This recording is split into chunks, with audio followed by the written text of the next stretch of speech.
Competing first, schooling second. Would like to work on collection and connection, mainly in the canter. Our work has been kind of inconsistent because he just needs a full body wrap, but He needs a what? he needs bubble wrap. Oh, bubble wrap. At all times. Okay. Yeah. He's one of those. Yes, he's one of those. So that's pretty much it, is the collection and the connection. He's kind of a different horse. Each time we go to a show, you never really know how rideable he's going to be, so it makes life interesting. So does he look around, or is it just the excitement of being at a venue? Sometimes he's super rideable, and I can have a fantastic warm-up, and think I'm going to go in there and kill it, and then as soon as I get there, it's like a switch flips. His eyes glaze over, and... You win your warm-up. Yes, absolutely. The class, not so much. But, yeah, and it varies.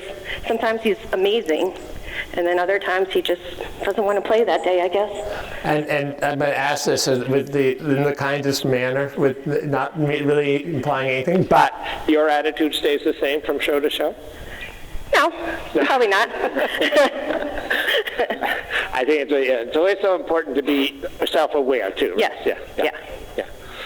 Because a lot of times we blame our horses, but especially the more you compete, actually sometimes the worse it gets, because you have more at stake. Right.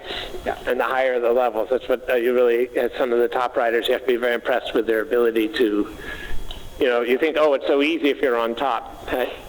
But the pressure is always to be on top. So there are always different pressures when you're competing. Yeah. How old is he? 8. 8, okay.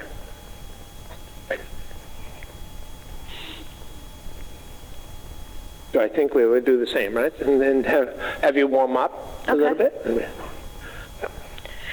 And again, what you would do at home or at a show. Good. But what she said is, I mean, it happens to more people than not. You get into a show situation, you have a horse that's reactive. But even in training, I tell riders, when things go wrong, at all costs, save your own rider position first, because you're the leader. And if you give that up, you have no chance. So save your rider position first. And then George already was very strict with the last rider about really being strict about staying on lines and figures. So with that, first saving your rider position and then being so committed, no matter what goes wrong, not letting your horse wander and come off lines, you have a chance to keep the horse more secure in its brain then. But when we give up everything, then the horse becomes even more insecure, and then that plays on the rider's head as well. So I think just hearing everything that you said, I think it boils down to a horse's honesty or lack of, and really stepping into the contact. And it's not that I want to say don't stretch your horse. That's not what I'm saying. But I think sometimes we don't get to the heart of things soon enough in our warming up. That's just my first observation. And that actually may relate to competitions, because obviously, as you said, you can't ride them on a long range, right? So you automatically have to have a slightly different warm-up. So what happens at home, if you do put a little more pressure on, contact-wise, ask them to come together, be a little bit more there from the beginning at home. He might be a little kind of pissy at first, but maybe he'd have to get over it. Right, exactly. That's what I was going to say. If he were 4 years old, I probably wouldn't have even commented about it, but he's 8 years old, and you said you're riding him second level and playing with a little bit of third, I think you said? So, a little bit of second. Okay, but even still, he's 8 years old. I think without then, because I said that, then completely changing on him, but just try to add a little bit more and get to the heart of things a little sooner on in your warming up.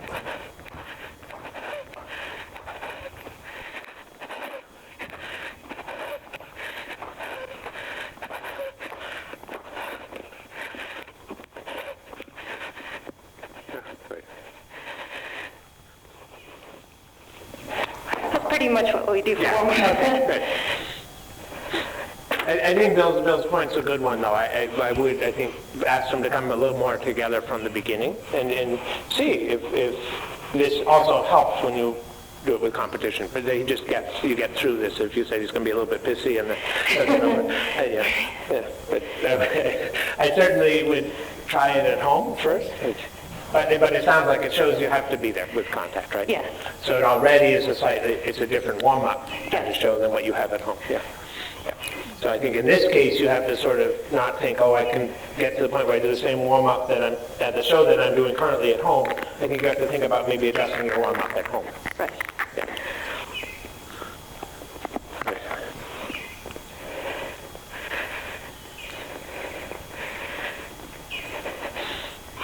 Overall, he seems very good-natured, I think. Mm-hmm. Yeah. And so in saying that, as you put them together a little bit and see how he is, how he behaves, how he takes it. Okay. Yeah, with his attitude. Right. Right. Yeah. Right.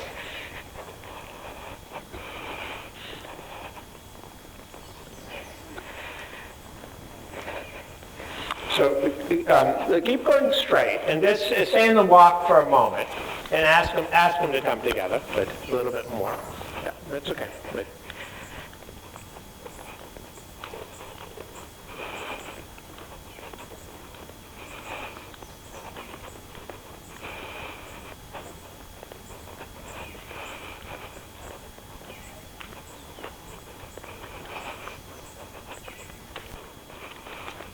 Yeah, a little bit more active behind the interest. Yeah. And that's okay. Yeah, well, yeah. Just take your time, right? I mean, when I say take your time, we're not going to come on gangbusters, right? But you're going to ask them to come a little bit more together, a little bit quicker behind. Yeah, good. Because I have to be careful on how to say this. We have to be very diplomatic and put them together. We're not looking for a confrontation, right? You can easily grab the reins, give them a kick, and go right to a confrontation. But I personally would rather you ask a little bit, show him that he actually can do it, right? Show him that he can come together. That's it. Yeah, good. Yeah. And for me, I wouldn't want the pole, the head and neck, any lower than what it is for the walk you have. Yeah. And so what I like to do is, if you, especially when you're in an indoor where you have kickboards or you have somewhere, you have a reference point, right? So if you go straight on the net's long side, if you think, is the bit, the ring of the bit is usually what I use as a reference point on the horse, but is the ring of the bit, where does it fall along as you go along the kickboards, right? Or where you could think, where is this eye now, right? Does it stay on right on top of the kickboards, or does it come below? So you have a sense of where the head and neck is. Yeah. Good. Yeah. And just a little bit, a little more contact, a little bit more active behind that, just to see if it'll be just a little quieter in his head and neck. Yeah. There.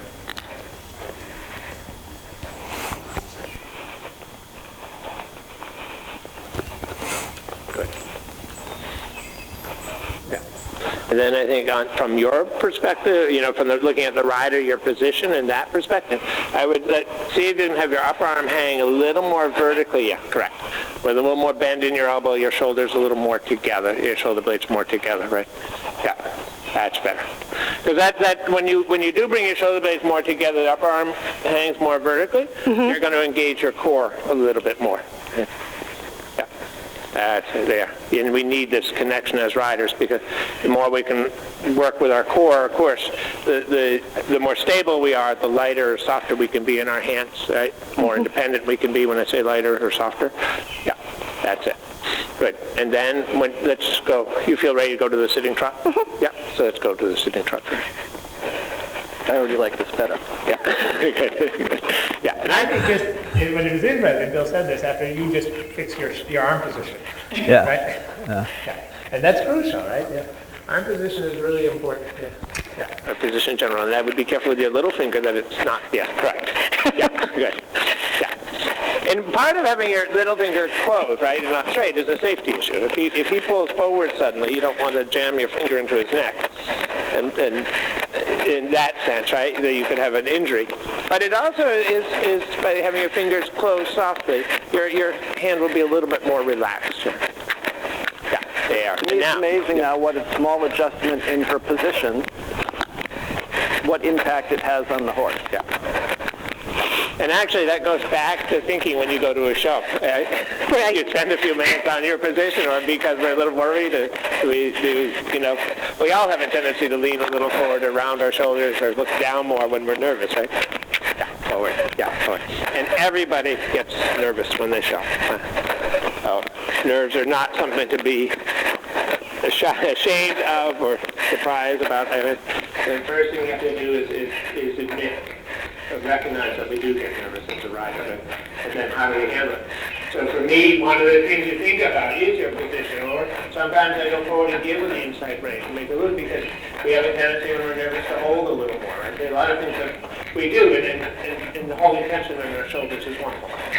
Yeah, and so there, yeah, a little bit more active. Yeah, and thinking as you ask for the activity, combine it with a half pump. Yeah, and a little bit more active. Yeah, and thinking that the half pump really is a balancing aid. First and foremost, right? Yeah, we have to keep the weight back, controlling the quicker. Yeah, a little quicker, and I think the reins have to be just a little bit shorter, right? But he's, again, going back to the honesty of the connection that Bill mentioned, right? Yeah, and quick, yeah, and quick. Yeah, and he might have been getting ready, but what I mentioned to Ella, think about you have to have twice the energy of the hind leg as you have restraining or with your hand, right? Yeah, there, forward, yeah. You have to have enough energy of the hind leg that you can use your hand, or you can have the contact, yeah. Yeah, that's it, there, good. The other thing that's interesting too, and I tell everybody, you can only train a horse so far in ride and trot.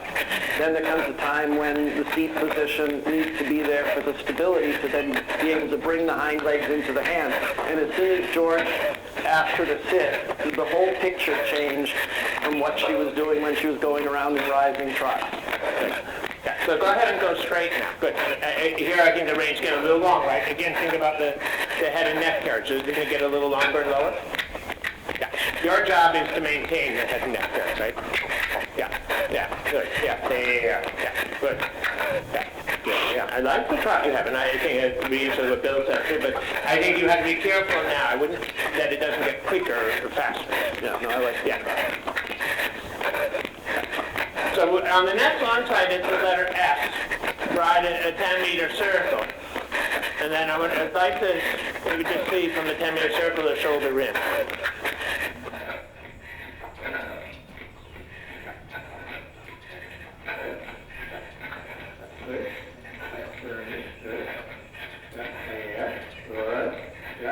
Good.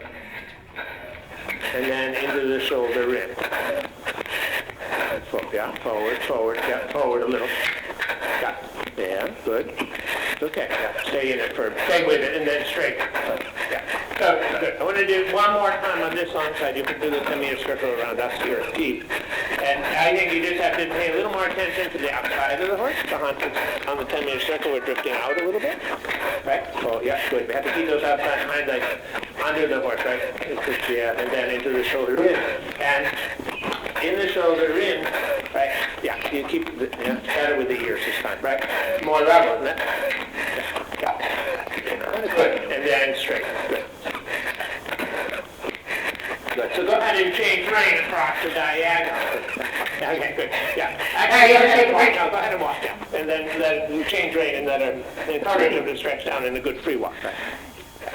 Yeah. I think the second one was much better, right? The first 10-meter circle, there's a little bit of losing the haunches, the outside, and then it showed up in the shoulder in because there was a lot more tilting going on. Right? I think you also have to be careful not to cross the outside rein over the neck. Yeah, I let that happen. Each rein goes to its own hind leg. Think of that.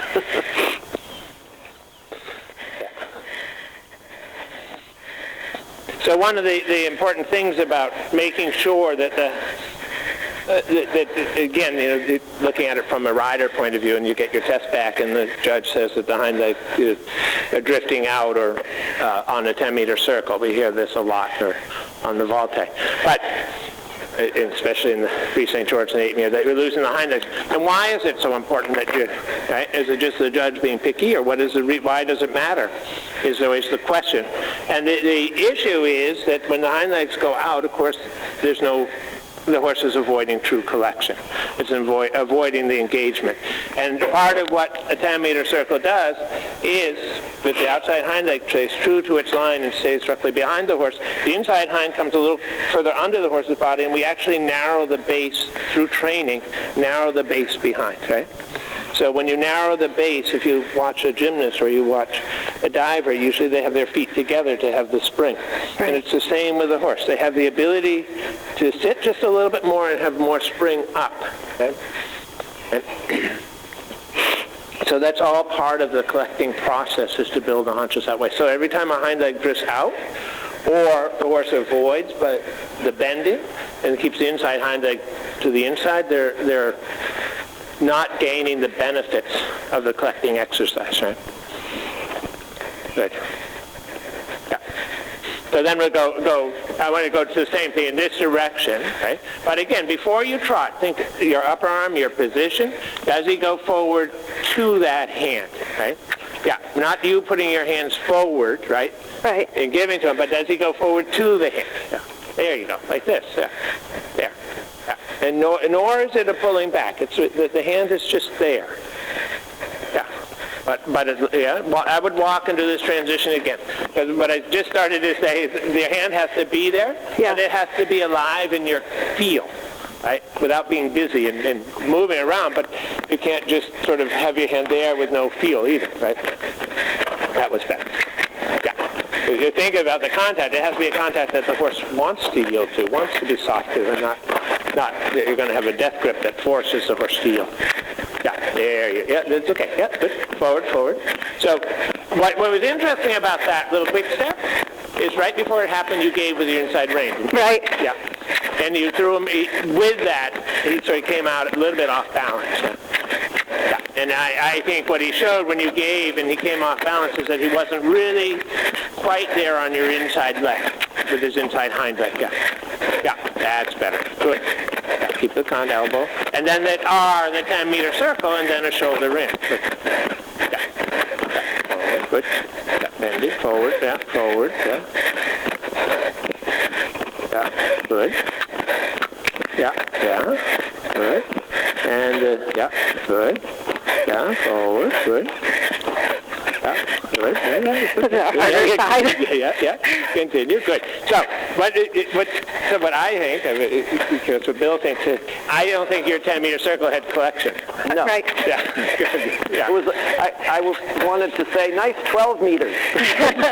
Yeah, and it needs a little quicker, more active hind leg, right? Yeah, more, a little bit more. Yeah, going through the motions. Yeah, there you go. You got to good. Divide the circle one more time, and ask for a little bit more. Take a little risk. Yeah, push a little bit. Oh, yeah, that's okay. So what? Yeah. Oh, yeah. There. From training point of view, we have to kind of push a little bit. Sometimes take a little risk. Yeah. Yeah. Because that's what happens in the shoulder. He slows down a little bit, right? Yeah. Doesn't he? Yes. Yeah. But it already shows up on your 10-meter circle. Yeah. Right. Yeah. So one more time on the next long side, but on the short side, maybe go a little bit forward. Think a little medium for a second. Yeah, good. Actually, go straight down the long side. Collect, and then a little forward towards the medium again. Yeah, you got it. Yeah, and bring them back. And then go forward. Yeah, it's okay. Round, and forward again. Yeah, you did good. That's okay. Round. Yeah, we did one more long side because of the fussiness, right? But I would do quick transitions within the gait. And forward a little bit here. Yeah, where he doesn't expect it. Yeah, there, and round. Yeah, round, down. Keep the contact. And forward again. Yes, that's better. And bring him back. Yeah, quick hind leg. Yeah. So bringing him back is a little bit misleading, right? Yes. Yeah. Do you think the hind leg must come under more actively when he comes back to more of a collected trot? Yeah. Forward. Good. Yeah. Now go to the 10-meter circle again. And just see if he's a little quicker behind, a little more reactive, a little more responsive. Yeah. Forward. Yeah. There. Forward and forward. Yeah. That's okay. And I know you run the risk, so you might lose that outside hind leg for a moment, and then the shoulder in. But we have to get this inside hind active first. Yeah. Yeah. Is it too much left rein? A little bit, maybe. Yeah. Yeah. Move. Yeah. Good. And then, yeah, okay. I think also, go ahead. I want to say to her, try not to, maybe it's not on purpose, but don't create so much angle. Okay. And try not to think of shouldering as sideways going. Okay. Because it's more about collection, engagement, and bend. So keep your inside leg down and try not to push the hind leg so much out, even though you feel like the forehand is going to cut in too much. But go for a little less angle until you can keep the horse more in front of you. Yeah, and then 10-meter circle again, and 10-meter circle. Yeah, because I think that's the other thing to do. And Bill is right. Good. Yeah, the angle gets too great, the bend disappears a little bit, and then on this long side over here by us, you got. It looks like you're playing a game of Twister with your arms and your hands, but you're going every which way. Keep your inside leg well down at the girth and not bring it back. Really keep it down.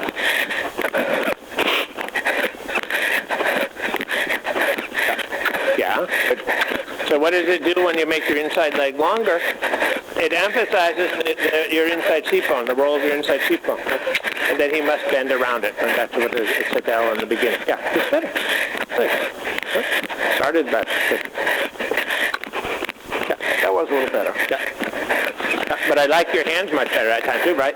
Yeah. There was none of that funniness with your hands. Yeah. Good. Forward. Good. Yeah. Yeah. The thing is that in the end it has to be simple legs, right? Yeah. Yeah. Everything's pretty simple. Yeah. Good. Forward. Yeah. Yeah. Yeah. There we like that. There's your trot. Good. That's better. Yeah. So then maybe C, come down to the walk, another quick break. Then we should look at the canter, I think. Yep. Good. I like this horse quite a bit. Me too. Thank you. Yeah.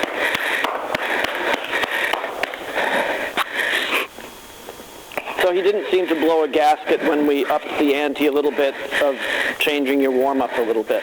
No, he did well. Yeah. And there's different schools of thought in warming up, and I have my own strong opinions. It's not that I don't believe in stretching in the beginning, but I use stretching more as proof of the work and save it more for the ending and not it's not a 3-year-old horse, then I would not be having the conversation. But rather than warm up all strung out and then say, okay, we've done that for 15 minutes, boy, now we have to come together. I think we send mixed messages in doing that. But I'm not saying that I don't believe in stretching at the beginning.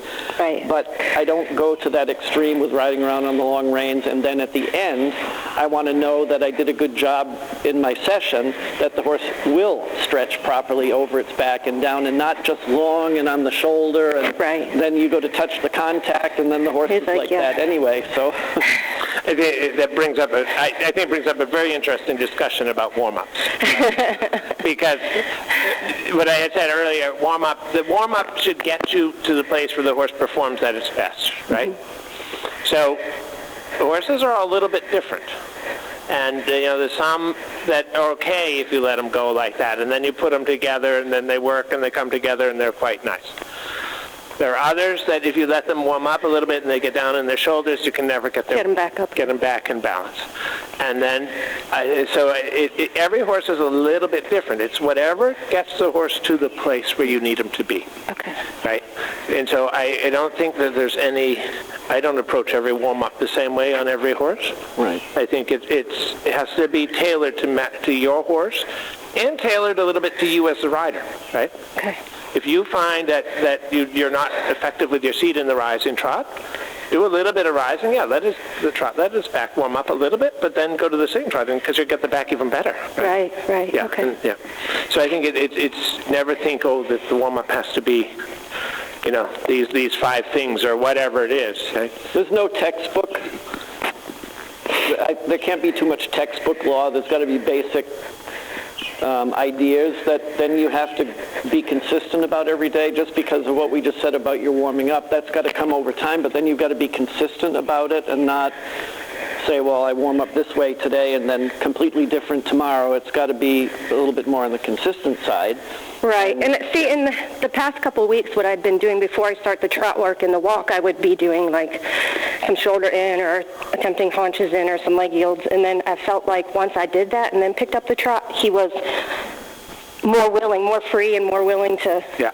And that's what that's what I think. It's good that you experiment sometimes, and then I would stick with that for a while. Okay.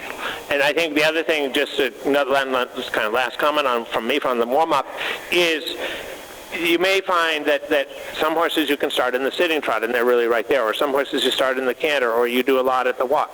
You may find 2 months down the road that maybe you need to adjust it. Right. Right? Or if we always start in the sitting trot, is it then slowly, very gradually getting a little more behind your leg, right? Mm-hmm. So you always be aware, but I wouldn't just randomly change how you warm up, right? Right. Okay. Yeah. It certainly, as the horse progresses in their training and their level and their understanding and age, what Bill keeps saying, it's not a 3-year-old, right? Or a 4-year-old, right? Yeah. Then you have to keep adjusting. Yeah. Okay. Yeah. Okay. Yeah. Good.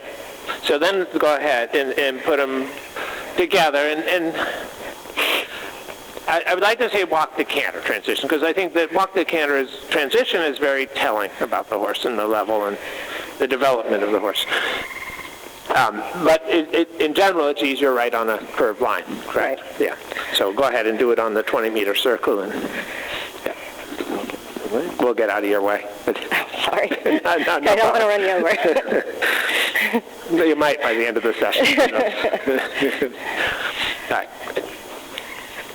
Yeah, but good. So was your intention to do it from the walk? That was my intention. I have a harder time to the left picking it up right from the walk. Yeah, but okay. Then go ahead and make a walk transition. I want to do it. Yeah, we'll do it again. Yeah. Good. Yeah. Good. So collect the walk. Prepare them in the sense that you have a collected walk. What I don't want to see is over preparation, right? Okay. Yeah. But because for me, if he's in a good collected walk, you should be able to just think canter or lightly apply the aids, and he should go to the canter, because it reflects the quality of your collected walk. That makes sense? Yes. Yeah. If you're just sort of kind of between a medium walk and semi-collected, then there probably won't be there. Before you canter, I just want to say one more thing. In my eyes, in walk, you're more active than your horse.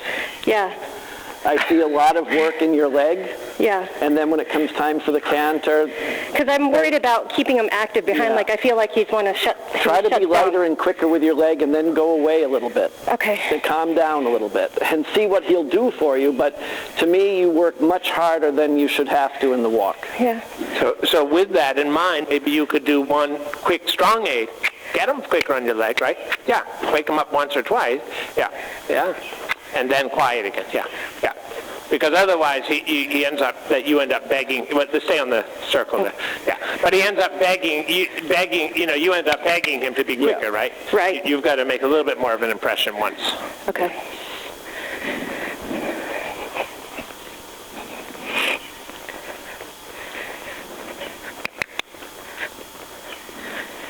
So stay in this walk for a moment, because do you consider it his collected walk? I don't think it's collected, no. Yeah, okay, good. Let's try to get it more collected. It's slow, but it's not collected. Yeah, no, I'm glad to hear you didn't think it's collected. Yeah. But let's try to get it truly collected then. Yeah. Because I think that is the again, stay on the line, right? Yeah. And I think when you're thinking, okay, you focus immediately on collecting. 20 meters in the middle. Yeah, and this is sort of what, you may not have been here because you're getting ready for the first session where we emphasize the line, right? Mm-hmm. The line has to be, in the movement that you're doing, has to be so ingrained that when you make a correction, you don't lose the ring figure, right? It's done within the confines, if you will, right, of the 20-meter circle, right? In this case, right, or whatever the line is that you're on. But make your correction within it, and that you don't, because you're making a correction, everything else goes out the window. You can kind of throw the harmony out the window if you need to for a moment, right? Yeah, to light a little fire to get them quick. But try not to lose the overall line and what you're working. Yeah. I like that. Yeah. Me too. Yeah, get the walk where you feel, where you never have a doubt in your mind that when you go to ask for the canter that it's going to be there, right?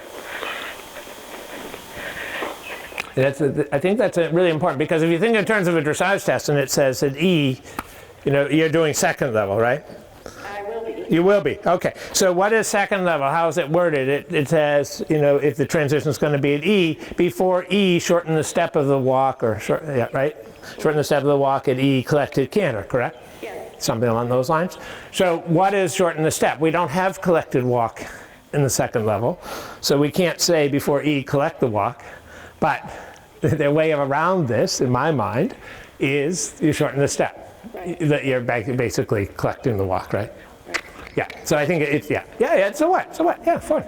Yeah. Make my yeah. You know it's gonna. I was gonna say it's gonna come to this, right? but you know that because you're trying to really address now. This is a collected walk that you might be hitting a few little resistances, or Right. yeah, you might get them a little bit, as you said earlier, pissed off, right? Yeah, good. Forward, active, forward, yeah, forward, there. Yeah. Keep right, keep it again. Yeah, a little bit more. Yeah, a little more. Yeah. Good, and round, yeah, that's okay, you're correct. Yeah, turn on the circle, yeah. Because that, again, because of the bending, because of how that bending in the inside leg into the outside leg, yeah, the circle's important because that's all part of the collecting, right? You can feel when he starts to push this right shoulder right, yes, doesn't he? Instead of stepping under. Yeah, there you go. He gets himself a little bit out of alignment, doesn't he? Right. Yeah, and if you know with the training scale, what's the thing right before collection? Supplement? No. No, straightness, right? Yeah, and straightness I would equate with alignment. Yeah, there, yeah. We're getting there. Yep.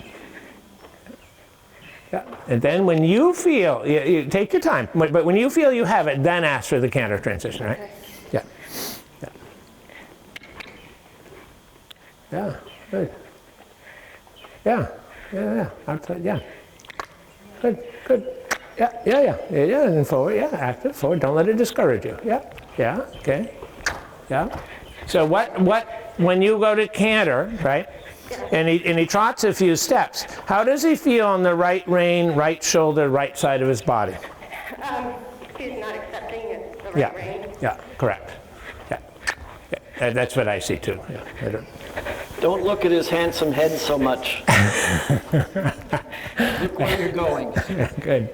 Yeah, super. And now, good. But the canter itself actually is good. It's a nice horse. Yeah, the canter is actually quite nice. Little wrinkles that we've found, it's important that these are addressed now because for the future, especially with lateral work, flying changes and all that, she's going to run into that anyway. So it needs to be addressed now. And to me, he hasn't gotten really angry at you, which is good because we don't want to, as George said, this isn't about confrontation, but you can't avoid these wrinkles. You've got to find them and get them worked out. Right. Good. And then go ahead and walk. I'm going to do one more, right? Yeah. But again, you think about the collection, and think with the collection is a straightness and alignment, right? Yeah. And that meaning that right shoulder has to stay in line. Yeah, a whole right, and when I say that, what is it really, when he pushes the right shoulder out, in my mind, then he's not really able to push correctly with the right hind leg, right, which is the first step of the canter stride, correct? Right, and Yeah. that's his weaker. Yeah, and if that's his weaker hind leg, then it all ties in together, yeah, forward, good, yeah, good, yeah, right, yeah, good, yeah, turning, yeah. So, you know what, actually, stay in the walk. I think when you get to the center line next time, go ahead and do a walk half pirouette to the inside. But again, whether you heard the session right before you, with your walk half pirouette, there has to be collection, right? The big difference is, yeah, good. There has to be a level of collection to do a half pirouette. Yeah.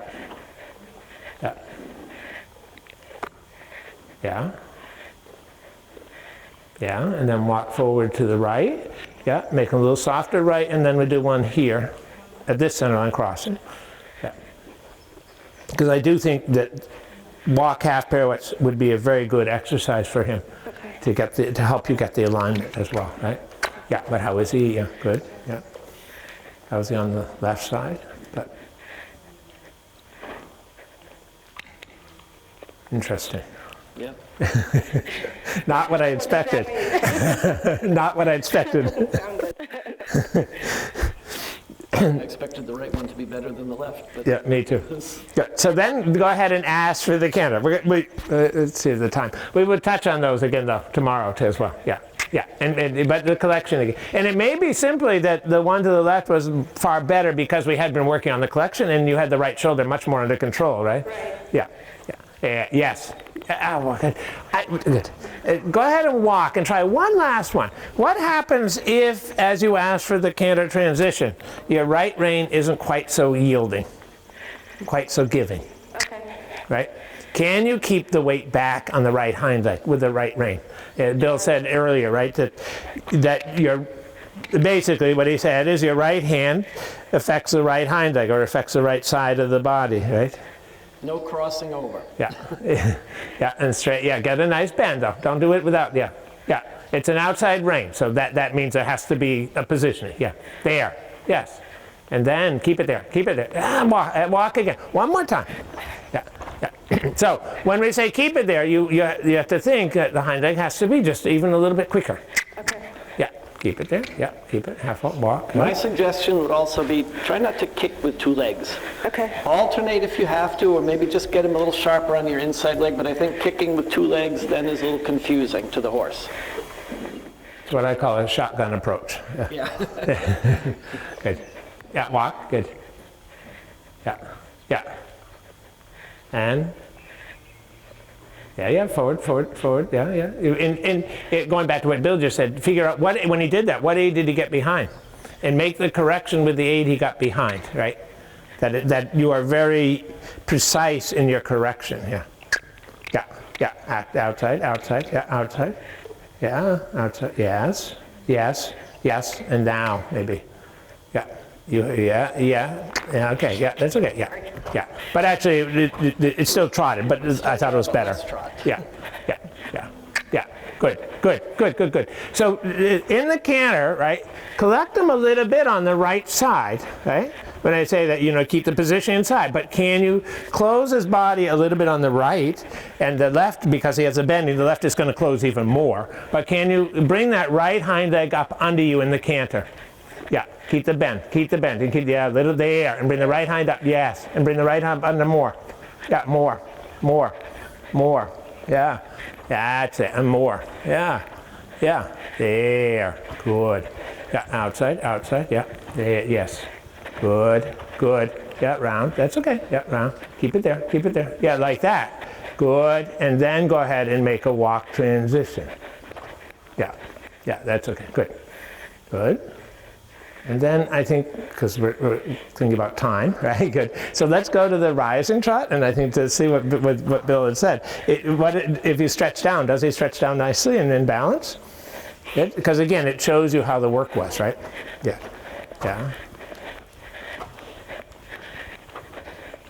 And I think one of the things you have to keep in mind is stretching down is still about contact, right? Yeah. Yeah. From a judge's standpoint, this is, I think, another place which is misunderstood by riders.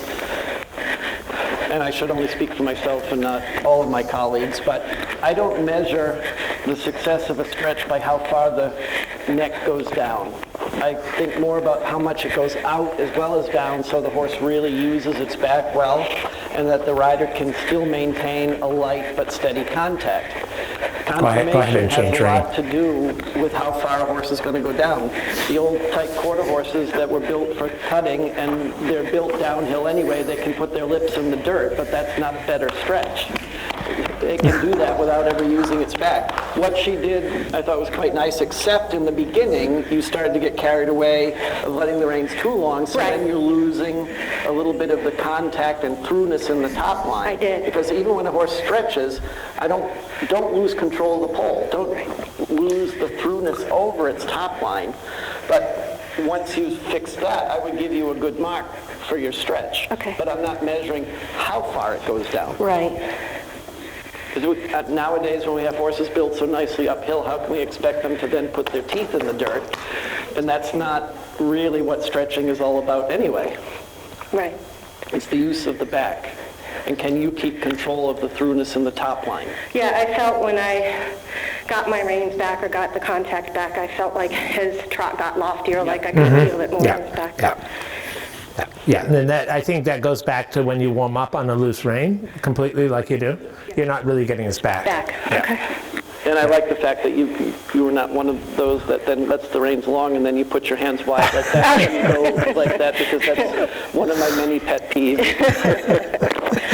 And even if the horse stretches well, I still don't give that a very high mark. Okay. Because it's not ridden in the way that it's meant to be ridden. When Okay. we sit with wide hands and do that. Yes. So one of the things I'd like to stress is that we just work on a few exercises trying to improve, but there are a lot of exercises we could have done to help bring this outside shoulder more in line. Okay. There are a lot of, whether incorporating leg yielding, incorporating figure eight work, all the different changes running through the circle and whatnot. So there are a lot of ways to approach it, but the issue is really getting that straightness. And I think the way I was looking to address it is a walk to canter, and that requires a much more of a true collected walk. Okay. Do you, once I get the right side more in the collection, will he, because he felt a bit heavy when I was trying to do it, will it become lighter over time? Yeah, lightness, that's a good question. Because people always think, well, I have to be light, I have to be soft. But lightness comes because the horse is through and using itself, and the muscling and conditioning to be able to hold itself. That the muscling and conditioning to hold itself is just as important, right? So sometimes they need a little more support from us, and then as they get stronger, they become lighter. Okay. So actually, a man that Bill and I worked with for a lot of years used to say, lightness does not beget lightness, right? When someone complains to me that the horse is a little bit heavy now, I say, good. At least I know where it is. Should the horse then stay that way forever? No. But sometimes, as George said, sometimes we try to be so light we're afraid to touch anything, and that's a false sense of what lightness is all about. Okay. So the fact that he is a little bit heavy, that makes sense to me.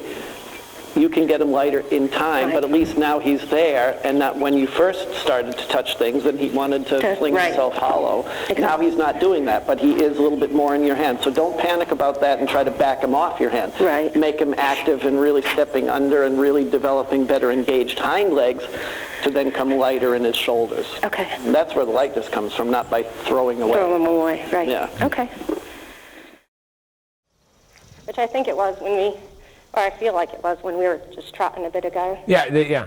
But I actually watched the canter down the long side, and the rein length was good. Yeah. Well, you were busy talking. Yeah. Yeah. So if you want to, sort of pick up where you left off with your warm up. Okay. Yeah, I was just going to canter right. Yep. Okay.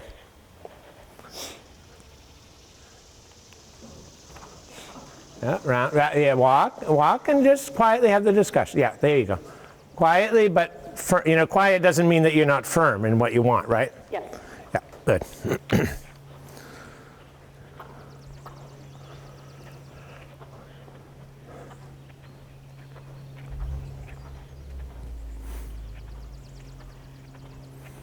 Much better today. Yeah, good. Yeah. I like what you're getting with your right rein. When you first started down the long side or a little bit of the circle, that was better. You have to be more definite or more clear in what you want, that you expect him to bend and to yield or to soften, right? To acknowledge that hand. Otherwise, he just sort of swings his head and neck a little bit to the right and then bounces back. Don't worry, don't worry. That's okay. Walk, yeah. I don't, little things like that and little mistakes don't bother me. Okay. Yeah. I'm with him on that. Yeah. I could care less about little mistakes. Yeah. How you recover is more important. Exactly, yeah.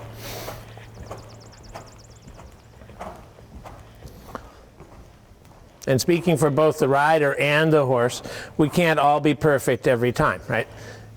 Would be nice. Yeah. There are times where there are miscommunications. There are times where he just suddenly feels awkward, or you might feel awkward, right? Yeah. Good. Yeah. Good. Yeah, okay. Yeah. So was the circle an afterthought? No, he just, when I started it, I didn't feel like he was bending like I wanted him to. Okay, yeah, no, fair enough. The reason why I asked that is my first reaction was you didn't really use that corner at M, and then you were suddenly on a circle. So I don't think it was very clear from C that you were on a circle, that's all, yeah, yeah. Just another detail. Yeah. Yeah. And the way I look at it is if Bill and I are a little bit confused, Yes. probably your horse is a little, yeah. Yeah, good. Okay, good. But there's a lot that's, I think the contact is much better. You're getting through, yeah, yeah.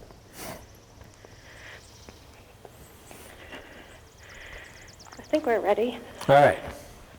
Ready for? Whatever you want to do. I think we're sort of similar thing. We wanted to touch on the half pirouettes, yeah. And is it walk canter again? Or, It was walk canter. yeah, so yeah, good. So you want me to stay on the same direction we were having the issue with yesterday? We were going to the left the whole time. We didn't go to the right. Then we better, then I think we better go to the right today. Highly unusual. Yeah, okay, yeah, good. I'm glad you reminded us of which direction we were going because, yeah. That was 24 hours ago, so. Okay. So, but let's maybe move the circle so it's even. Yeah, I think the problem is, a lot of times people make 20-meter circles wherever, and it's not so bad in the warm-up at a competition. Yes, you have to, but if you make the 20-meter circle, say at P and V, right? It's a little bit confusing to the horse about the corners. Okay. Right? Yeah. It'd be one thing if you did it there because the horse is shying a little and you want to move the circle over. Right. But I think I would be more, I'm a traditionalist in a lot of ways, and I would sort of stay. There's a reason why we have circles here and we have circles there, and yeah. And some of it is how horses think about corners, right? Right. We never want him to think that it's okay to cut a corner or for him to choose a line through the corner. Yeah. Good. Yeah. So can you get him just a little bit steadier, a little bit more truly through, where he's not sort of bouncing? Yeah, that's okay. Take your time. Yeah. And then, and I think, as Bill said yesterday, choose a leg or choose the aid he's behind, that it's not a sort of a shotgun approach. When he acts like that you don't just sort of kick him with both spurs and then he gets mad but doesn't really know what leg he's behind or what the correction is really all about. I think one aid at a time is really important, not both legs kick and touch of the whip, and it's all then a mishmash. Right. So one aid at a time. This is quite nice right here. I like that. Yeah. Good. So then when you feel he's ready, then we'll go ahead and pick up the right lead canter, right? Yeah. But again, try to get what you just had, and when he's there, I always stress, when he's there, then ask for the canter. Don't expect him to hold it circle after circle after circle. Yeah, round, yeah. There is such a thing as over-prepared. Right. Yeah, okay, good. So obviously there are a couple of little trot steps, right? Right. Yeah, but say round, good. I think I don't know what, Bill, you have in mind, but maybe spiral in, decrease a little bit. And as you come in, of course, the bending through his body, the bending throughout his whole body increases a little bit. So does the turning, right? Yeah, and then the turn, yeah.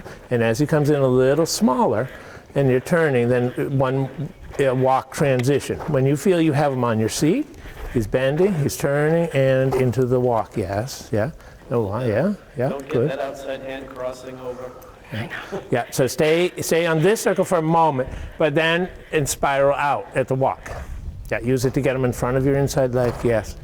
And he doesn't have to go all the way to the 20-meter, but yeah. So good. Yeah, when you're happy with how he steps, how the bending is, then stay on that circle that you're on, right? Then stay on, if I stand in one place for a moment at X, right? Keep the same radius from me, right? Don't go bigger necessarily, yeah. there, and then into the canter again.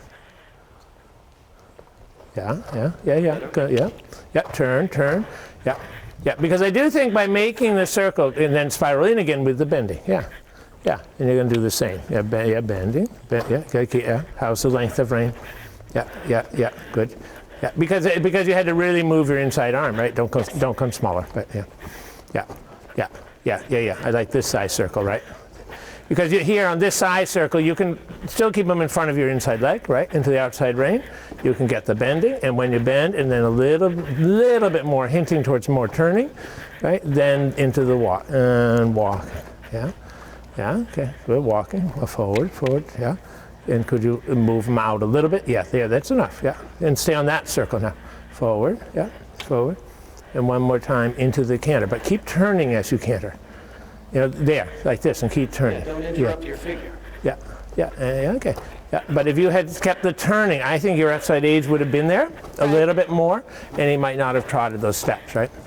And supple, yeah, supple. Yeah, a little more bend, yeah, and into the walk again. Yeah, walking, and move them out a little, just a little. Yeah, good. And then turning a little bit as you canter. Yes, this feeling, yeah, there, yes, there you go, good. Yeah, so then spiral out, right, the rest of the way, yeah, good. Then we'll go on to something else, but that's how I would use the spiraling in and spiraling out to help with the transitions, right? Right. Yeah, good. Yeah, then go, yes, and then out, good. Yeah, so then continue around the whole arena, good. I'm thinking we do a little bit shoulder forward walk. Yeah. Good. So then on the next long side, good. As you come around the corner, a little, create a shoulder four, but think of it in terms of half of a shoulder in this case. Can you bring the outside shoulder slightly to the inside and put the outside front leg on the line between the two hind legs, and then sit into them and into the walk. And sit and walking. Yeah, that's okay. Walking, yeah. And then we're going to try, don't worry, put them together, canter, and try it again on the next long side. We try to do it a little bit earlier so that once you walk, you stay in this shoulder four, or we can even increase the angle to a shoulder in, and keep getting this inside hind leg under him, right? So into the canter, yeah. That's all right. Yep. Shoulder four. Good. Think of it as a continuation of what you just did here on the circle. And now into the walk. The bending and turning. Yeah, and walking. Yeah, outside eight. Yeah, and shoulder four. Or the angle can become a little greater if you want. But as I said, when I say a shoulder four in this case, it's really half of a shoulder in. Right. Can you bring that outside shoulder to the inside, right? There are two sort of definitions of a shoulder four. One is putting the inside hind leg on a line between the two front legs. The other is bringing the outside front leg onto the line that would run between the two hind legs, right? Right. Yeah, one is moving the shoulders, the other is really bringing the inside hind under. And I think that for me, first I like to be able to move the shoulder a little bit, yeah. Good.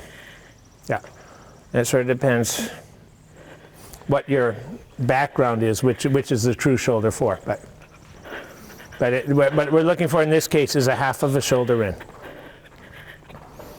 Yeah, good. Yeah, there, super. Yeah, but I like there, and now into the walk. And walking. Yeah, close them, yeah, close them. I think when you go, that's it, good, hand low, good, hand low, yeah, fine, yeah, good. He's on the haunches now. Good, good. We got him sitting down. Good. But you don't have to do it quite so much next time. Right. So make a 10-meter circle, sort of reorganize, and then we do it again, yeah. But when you go to do it, I think you can be a little bit firmer on those last moments, right? So he's Yeah, different. yeah, because he goes up against your hand, and you use your core so that it's not just your arm strength against his head and neck, right? But it's really your core that you're using as your solid foundation. But be just a little bit firmer and really sit into him a little bit more, right? To me, you're a little cautious because you don't want anything to go wrong, so you're a little cautious. I don't want to disturb it. You need to disturb it a little bit. Yeah, Okay. Yeah. Round, round. Good. There, a little rounder. Yeah. Good. Yeah. Yes. And when you have that half of a shoulder in and you have a good feeling, I would make the transition, right? Don't wait forever. Yeah, see, I would do it now. Yeah, and sit. Yes, and sit, and sit. Yeah, yeah, and now shoulder in, now shoulder in. Yeah, yeah, yeah. There you go, right? There you go.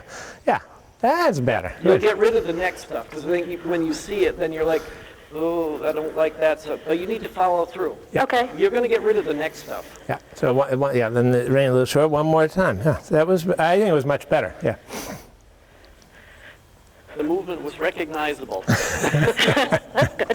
Yes, but see, even your canter's better here already, right? Yeah, super. That's okay. Yeah, I know you may worry about the trailers, but yeah, there. Yes, and I would already start. Yeah, yeah, yeah, better. Hey, already. Yeah. And we're going to do one last one on the next long side where you don't have the, thing about the trail. But this is much better. Yeah, much, much better. But I think your canter was already much better through the corner by M. Yeah. I said that kind of in a joking way. The movement was recognizable, but in judging, because I just had to give a judges forum not too long ago, and some of the newer judges were a little bit too critical about things, and not that their eyes were wrong, but when it came make a to circle. them Just coming make up a with 10-meter numbers, they were a little bit, in my book, too low, and I said, well, did the rider achieve the movement? Was the movement recognizable? So you have to give something for that and not stay too low all the time. And so that transition was recognizable. It was canter walk. And from a training point of view, I liked it because it was a true step in the right direction. Yeah, yeah. And you know that the next one's going to be better. So, yeah, there and round. Yeah, and I would already start. Yeah, yeah, yeah, yeah. Yes, yeah, and walk. Yeah, walk. Keep your hand there. Keep your hand there. Yeah, yeah. The part of it that's why it's so important to sort of come down and say, nope, you're going to be a little bit of shoulder in, and maybe it's a little bit of a leg yielding if you want to nitpick, but he's got to stay away from that inside leg. Okay? Right. Yeah, and then a little rounder, and I would do one more because I think you were a little bit tentative on that one, right? Yeah, yeah. One last one. Good. It's always one more. And if you don't look at the neck, it won't hurt you. Yeah, yeah, there. Yes, yes, and sit. Yes, and keep your hand there, and sort of locked like you have it to your hand. Yes, yes, yeah. But I like the way you kept your hand in when I say sort of locked to your hip and to your thigh, right? Yeah, that was much better. Yeah, let him stretch down, and then we change the rein. Good, much better. I think he needs a lot of that. Yeah, yeah.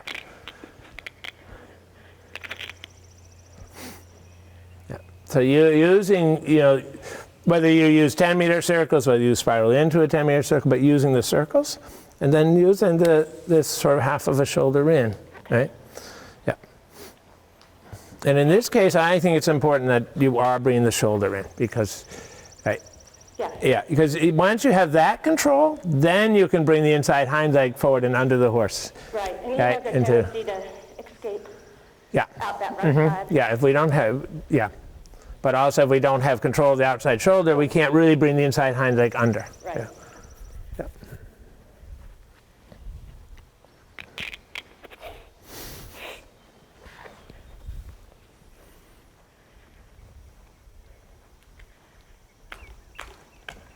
I like him. He's, I do too. Yeah. He really, Yeah. he tries. Yes. He doesn't say no. Even No, when he things might go throw a wrong, little he temper doesn't say tantrum no. in there every now and Yeah, then, but otherwise. but they're he's not bad. No. Yeah. Yeah.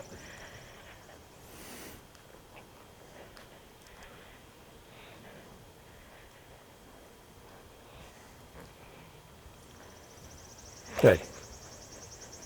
So, sir, what next? Well, we're going to do a continuation of the turn on the haunches. Yeah, I think we should, huh? Yeah. Yeah.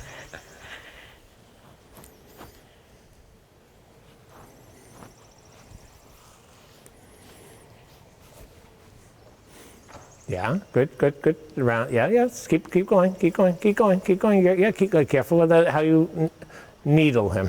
Yes, there.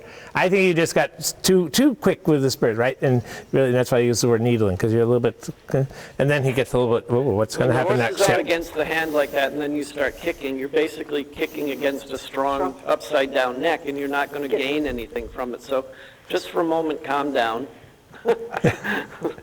Yeah, good. Yeah.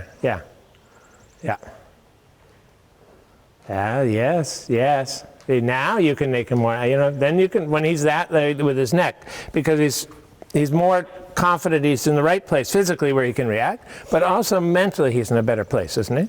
Yes. Yeah, yeah, good. They don't want to be any more uncomfortable than we do, right? Yeah. Yeah, good, good, good, yeah, super, good. Yep.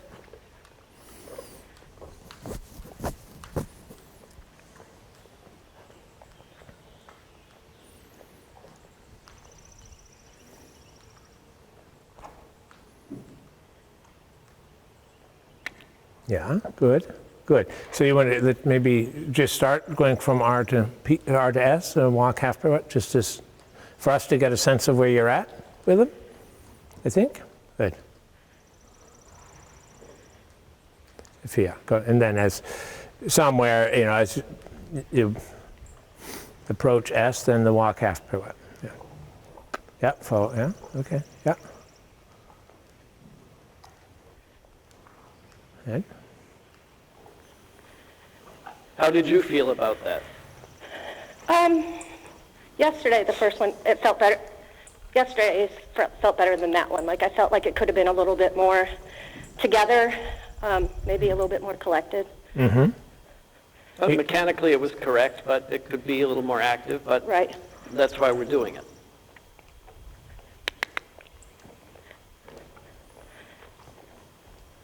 But I don't think they're bad, Okay. because I judge a lot that are not good at all. You have the correct gist of what should happen. So what I'd like to do maybe, just because it follows what we did with the rider right before you, Yes. is just do a quarter pirouette down the quarter line, because I just want to do a variation of what we did with her, and then we'll see if it helps. I find, honestly, that the walk half pirouette, yeah, just a quarter one and then straight. And then you're going to go from V to P, right? And just a quarter pirouette across. But what I find, I have to say, as a trainer instructor, is the walk half pirouettes are one of the most difficult things to teach a rider, because there's so much going on, right? There has to be bending. Yeah, you have to be able to move the shoulders. That was nice. So after this next one, immediately walk forward in a few steps of a half pass. Keep the bending left, right? And a half pass now. Yeah, and over. Right, bending, bending, bending. Yes. And then straight. And then you do one between R and S, and just here we don't have room for a half pass, right? So just make the turn, the 90-degree turn, bending, yeah, and he's good on your outside leg, yeah, super. And then on this one, the turn and then the half pass. I think it helps to give you a feel of how do I control, yeah, and half pass, yeah.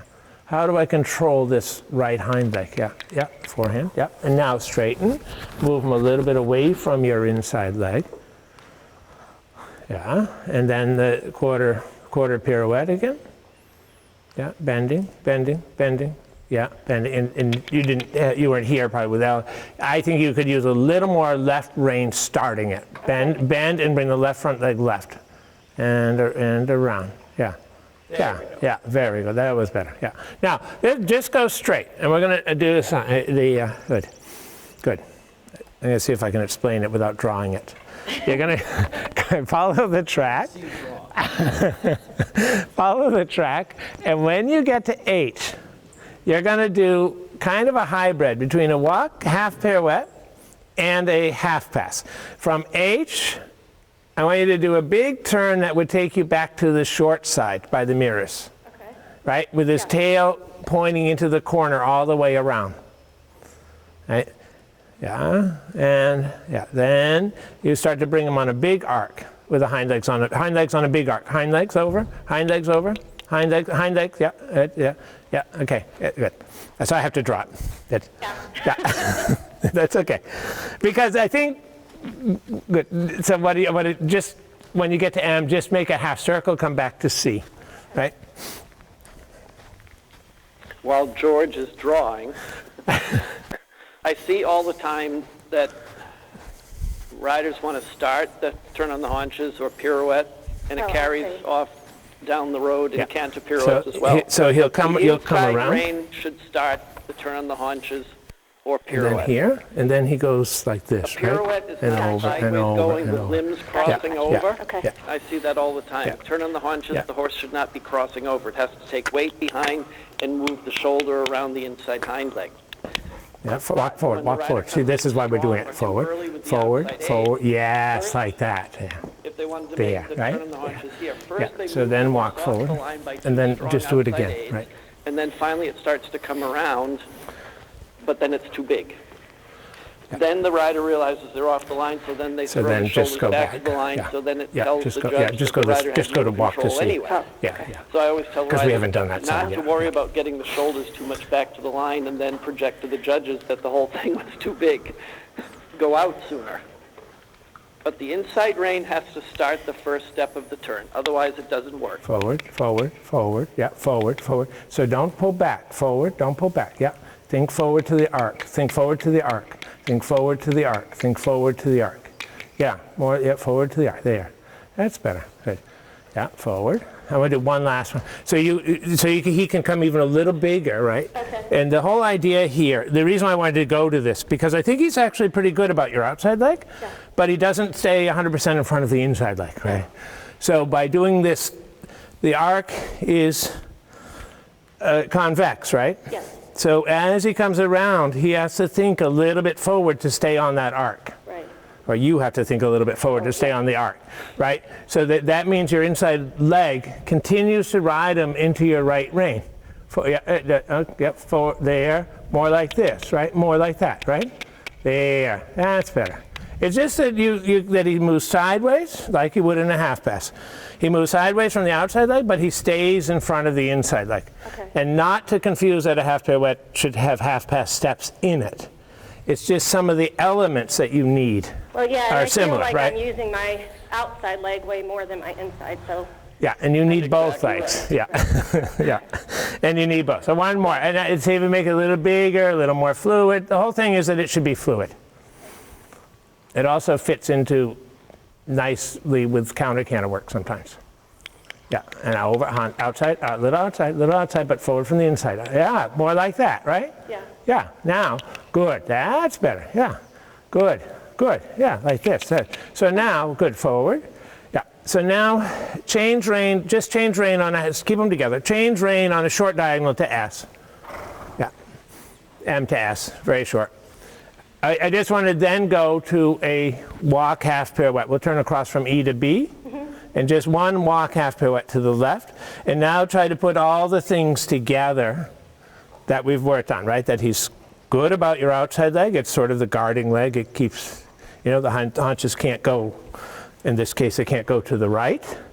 He has to think active from your inside leg. Does he continue to walk forward to your contact, right? Yeah, you're not pulling back. Yeah, don't pull back. Don't restrict the horse. But he has to be collected, yeah. And bring him around. Yeah, and think forward a little, yeah, not too far, yeah, just, sorry, a half, yeah, I want a half pirouette, not a, yeah.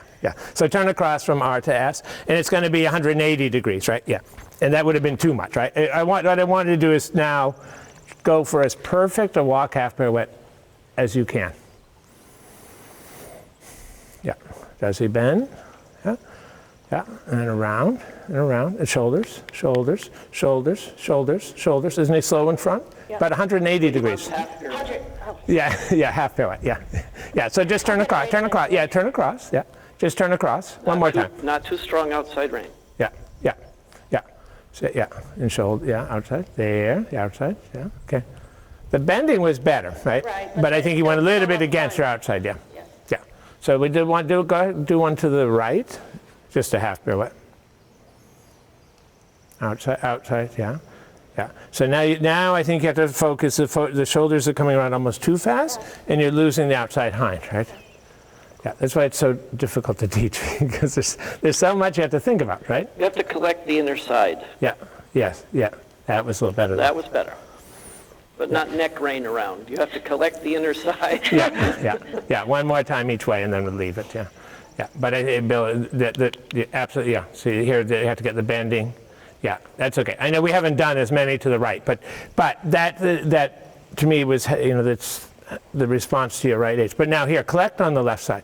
Really? Collect the left side, but then bring the shoulder. Yeah, Give the yeah. right rein. Yeah, and around, half Outside. outside. And then your outside leg a little tougher. Yeah. See, I think that you gave outside, yeah. Yeah. What do you think, one more? Yeah. Yeah. Well, maybe 2 more. Oh, right, 2 more, yeah. So be firm about the bending right here, right? And right rein, bring the right front leg right. Yeah, outside aids, yeah. When I say outside aid, it's the outside leg, right? That outside hind leg has to stay up under, Okay.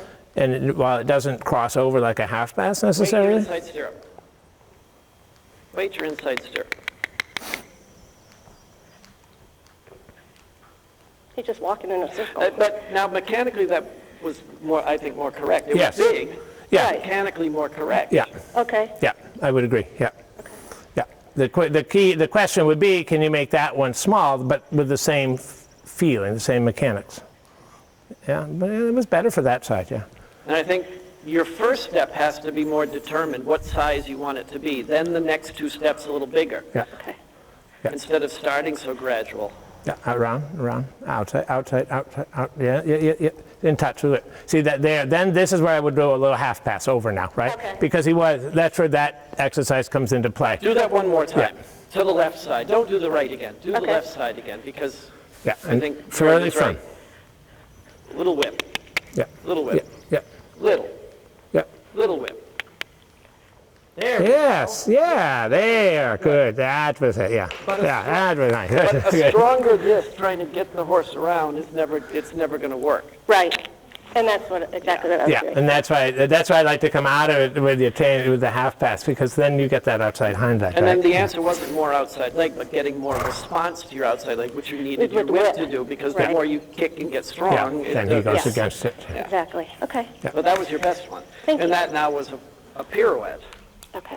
the size of a pirouette. But you've got to be, the first step in is the most important part, just like a 10-meter circle. When you ride the first part of the 10-meter circle, then you get over to the center, like, oh my God, it's too big. Right. When your first step in should have determined the size. Same with the pre-St. George voltes. If you don't ride the first step in, Yeah. determined the whole thing is too big. Right. Pirouette the same. The first step is your most important one. What size do I want it to be? Then the second and third step can be a little bigger. But when you start out so gradual, basically your leg yielding around an arc, which is not a turn on the haunches or a pirouette. Right. Okay.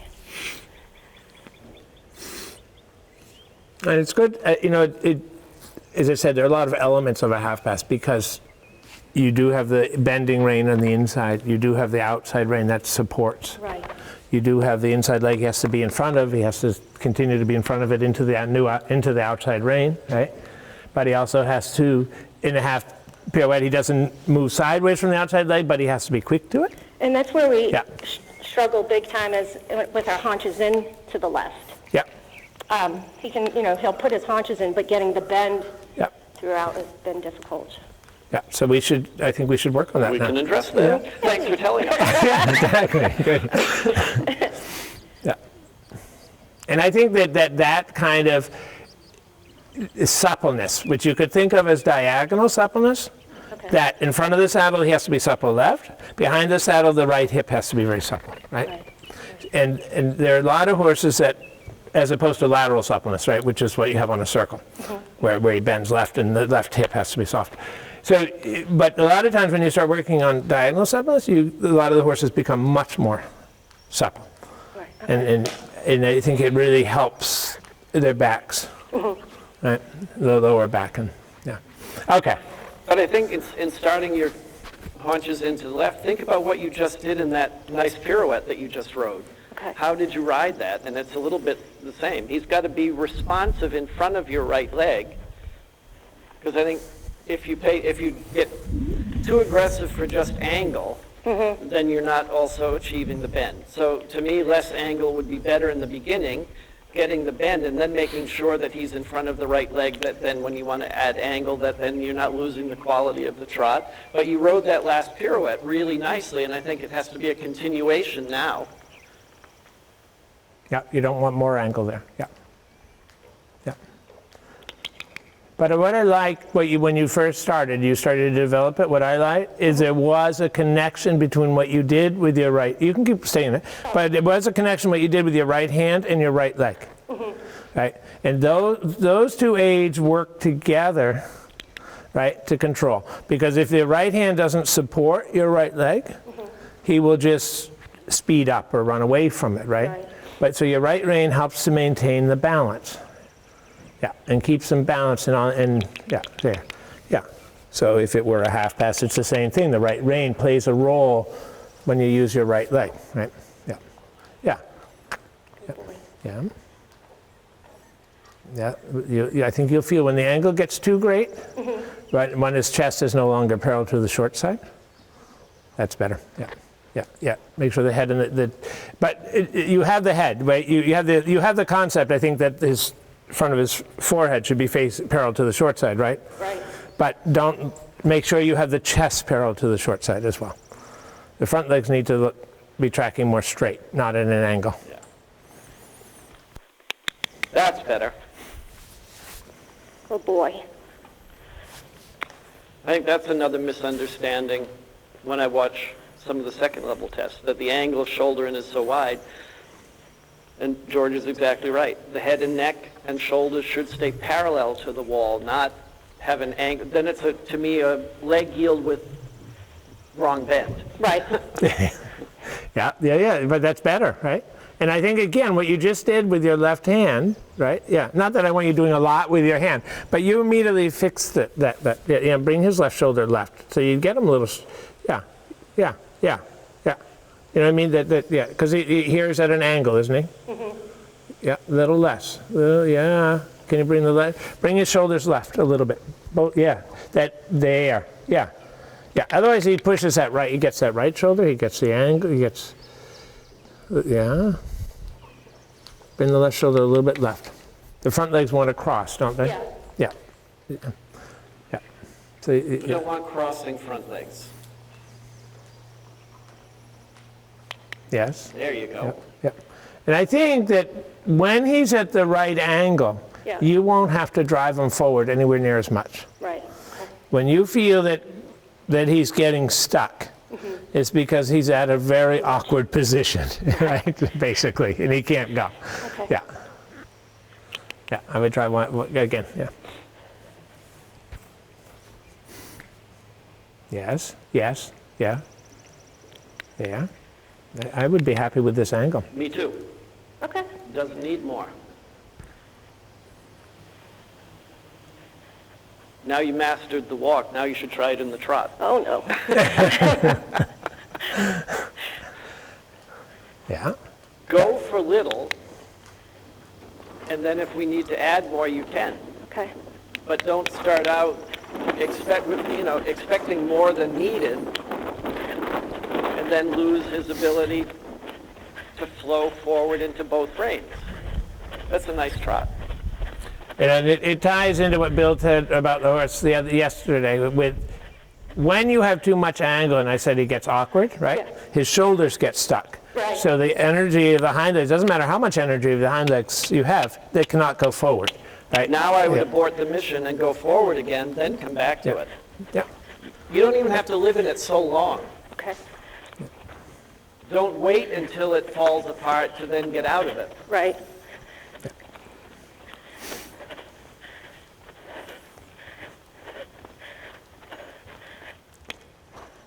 From a training point of view, think an exercise should start well and it should end well.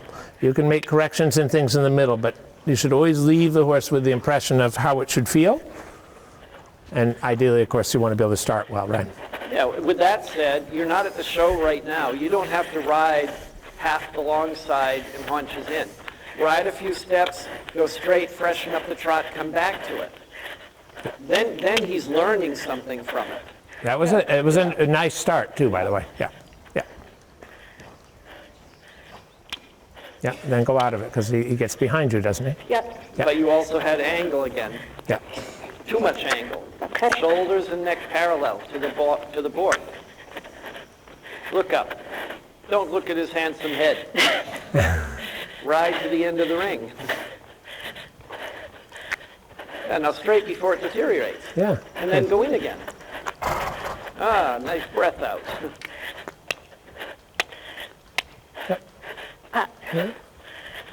Yeah, but you were correct in that you helped fix the neck a little bit. Yeah, because he got a little bit locked in his neck, didn't he, for a moment? Yeah. Look over here a little bit. Now ride. Just a little bit, look over here. There you go. Yep. I would leave it with that. Good, don't do it again, that was your Yep. best. So now come down the center line and just do the same on a diagonal line. And very gradually, right? No rush. Yeah, S or H even. Yeah, he just gets the idea. The same idea, right? A very gradual. Yeah, yeah. And now forward a little bit. Yeah, he doesn't go too much sideways because he's falling sideways. Yeah, and then over a little bit again. Yeah, yeah. And then straight forward. Yeah, before, same thing. Yeah, yeah. And over a little bit. Oh, he referred to it. It's like introducing a baby half pass, right? Yeah. Yeah, but yeah. But I'm glad George didn't even say down the center line and half pass. He just said now do the same on a diagonal line. Because I sneak that in on riders when they can ride a really good haunches in and then they say I can't ride half pass. And I say that doesn't make any sense to me. So Yeah, yeah, it's good. Yeah, but it was okay what you had there. Yeah, yeah. Could have a little more, tiny bit more bend. Yeah, good. Yeah, forward. I would use the short sides to freshen up the trot, right? A little bit more, come, a little more. Yeah, yeah, good. look over here. There you go. That's much better. You know what's interesting about that? When Bill told you to look over here, your shoulders came back, you looked up, and he went forward. Right. Yeah. Yeah. It illustrates how crucial the rider's position is to the horse's willingness to go forward.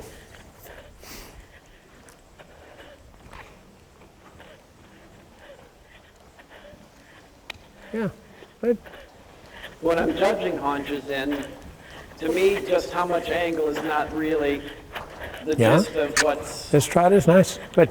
expected. It's So really the submissiveness to the bend, as well as at least a recognizable effort to come haunches in, but how much I could care less about. It's more about the connection, the balance, the bending. Yeah. Good. And then do the same thing down the center line and the same thing back to the track. Yeah. Yeah. A little forward. Yeah. A little forward. Good. Yeah. And I would approach it the same, right? You get a few good strides, straight forward, and then a few strides again. Yeah. Yeah. You look at that diagonal line. Yeah, it's straightforward, but yeah, and then over again, yeah. Yeah, the moment he started to, yeah, it's okay, it's straightforward, don't worry, not a big deal. Yeah, there you go. I had that, more of that feeling though. Yeah, yeah, there you go, good. Yeah, and I know there's a little tilting at this point, but you're introducing it, right? Yeah, yeah. He can't be perfect the first 2 times, so you gotta get it good. Yeah, but that's where the more you can do with the Travers work, the better it will prepare you for the half passes. Do Yeah. one more. One more half pass? Yep. Or diagonal line and haunches in. But you want me to go the direction? Do it I would do it from the center line. Yeah, do it from the center. Yeah. Yeah, turn same. Look at your diagonal. Yeah, left. Elastic outside. Don't hang on. Don't hang on. Point him a little bit. Yeah. Yeah. And then go forward again, like George said. Don't keep trying to struggle sideways and losing the quality. Yeah. Yeah, good. Yep, then forward down the long side, just straight down the long side, and then do one last one to the right. Good. Yep. Yep. It's not that we're saying throwaway contact on the outside, but if you restrict, he can't bend. Right. Yeah, and that's it. You know, I always say experiment, right? Play or experiment. See what is the exact contact that works.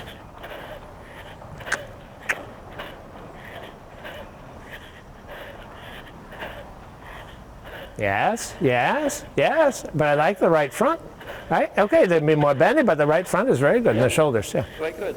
Yeah, good. It's a beginning. Yeah, there you go. Good. Yeah. Very good. But Yeah. the more you're doing, the better. Yeah, the better trot is horse nice. gets. Oh, the trot is quite nice. So put them a little bit more together. Yeah, and then we just do now, see what happens when you come across a diagonal HXF, full diagonal, and a little bigger stride, right? And build it.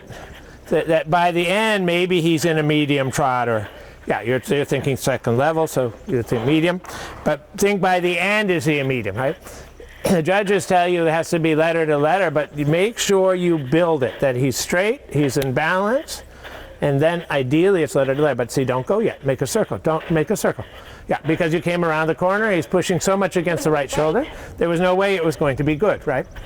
Yeah, yeah, forward, yeah, there. And turning, don't try to hold on the rein to get that shoulder. There you go. And straight, straight, straight. He's still bent left. There. Yeah, yes. Yeah, good. Yep, that's it. So ideally he could stay a little higher in front, but I think the concept was nice. Well, for a second level medium trot, but you have the potential to get an 8 if you just don't let him get too long and low. So build, yes. Because once they learn to go across and come off their haunches, right, and go down into their shoulders, it's very hard to fix. So coming on the line, straight and balance. So you think straight, half up, and then go. Right?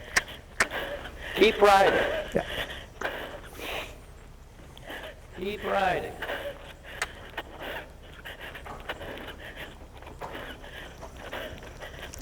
Yeah, more now.